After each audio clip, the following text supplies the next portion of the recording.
សួរពុកម៉ាប៉ោបាទខាងនេះបានរត់ទៅជាងឆ្លាប់ណាយករូបចម្លាក់គាត់បានសាងហើយហើ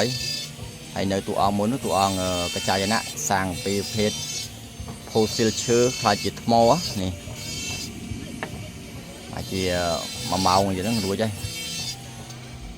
នេះគិតតម្រៃសាងតួអង្គកណេះឲ្យបងប្អូននៅខាងកំពតនេះនៅខាត់ប៉ុណ្ណាសាក់ហើយតែមិនទាន់ខាត់ទេចំណែក3អង្គនេះខាត់រួចរាល់ហើយបាទប្របាទកងជុំបាទប្រទេសភ្លុកធំហើយនេះដាច់ពីតបនសាងពីថ្មទម្លៀងបាទថ្មទម្លៀងជុបព្រៃនេះតួអង្គកណែនេះសាងពីចុងភ្លុក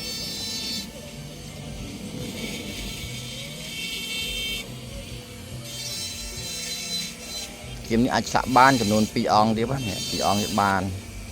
បាច់9លោនេះថ្នេកតានេះតែខាងអាចឆ្លាក់កើតទៅប្រេះស្ទាប់យកស្នូកតាណា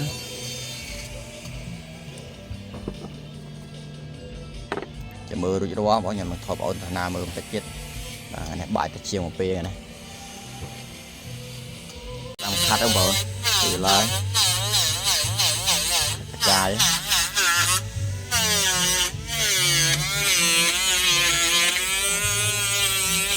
រួចរាល់បងប្អូនចាំទៅដល់ផ្ទះវិញចាំលាបព្រាយទឹកមួយបន្តិច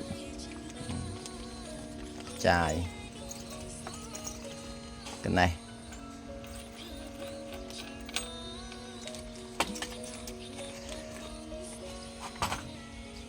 ដល់ផ្ទះវិញបងប្អូននេះបានថ្វាយព្រាយថ្វាយក្មួយហើយបាទប្របាទកងជុំបាទ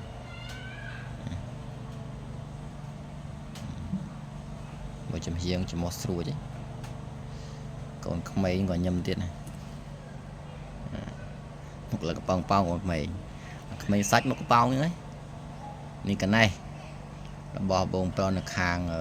កប៉ោតកំងបានថ្វាយព្រាយមកមួយនេះរស់ហើយចម្លាក់ច្បាស់ប៉ុណ្ណាវាមដៃមានជើងប្រម៉ោយក្បាច់អីហ្នឹងបងបាត់ជូននេះកណែនេះប្រប៉ិនកូនដៃបងនេះតែច្បាស់ណាមិនប្រប៉ិនកូនដៃតូចយើងអត់ចិត្តចោលស្អាតទេណាយើងមើលដែរណាមើលឆ្លាក់ឲ្យមានតម្រង់ដងខ្លួនព្រះអង្គបាទវាដៃមានជើងឲ្យច្បាស់យ៉ាងទៅជូនគាត់ទៅតែគាត់យើងយកទៅគាត់ចាត់ថាពេញចិត្តនឹងគាត់នឹកឃើញដល់យើងហើយអ្នកដែលសាងឲ្យណាគាត់សប្បាយចិត្តគាត់រីករាយនឹងតួអង្គដែលគាត់បានស្រឡាញ់ពេញចិត្តណានេះតួអង្គកចាយសាងពីផូស៊ីលបាទឈើខ្លាចជាថ្មនេះជាសាងមួយអង្គទៅដើម្បីមើលហ្វាច់ឈើស្អាតប៉ុណ្ណាចឹងបងប្អូនចម្លាក់ឃើញមួយអង្គហ្វាត់តែឆ្លៀតទេ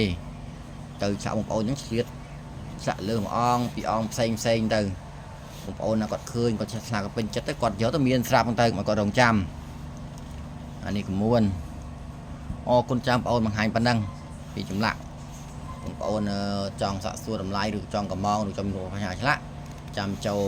Telegram មកព្រោះចាក់ស្ដែងជាងគាត់សម្រាប់ឲ្យជាងចាស់ខ្ញុំនោះនៅជាងថ្មីបងឲ្យឆ្លាក់បន្តហ្នឹងគាត់ទៅខាងពូផាត់ជាងចាស់ហ្នឹងអញ្ចឹងគាត់សម្រាប់ចាប់ថ្ងៃទៅហើយបងប្អូនមានចម្ងល់អីចង់សាកសួរចាំចូល Telegram សូមអរគុណសូមជម្រាបលា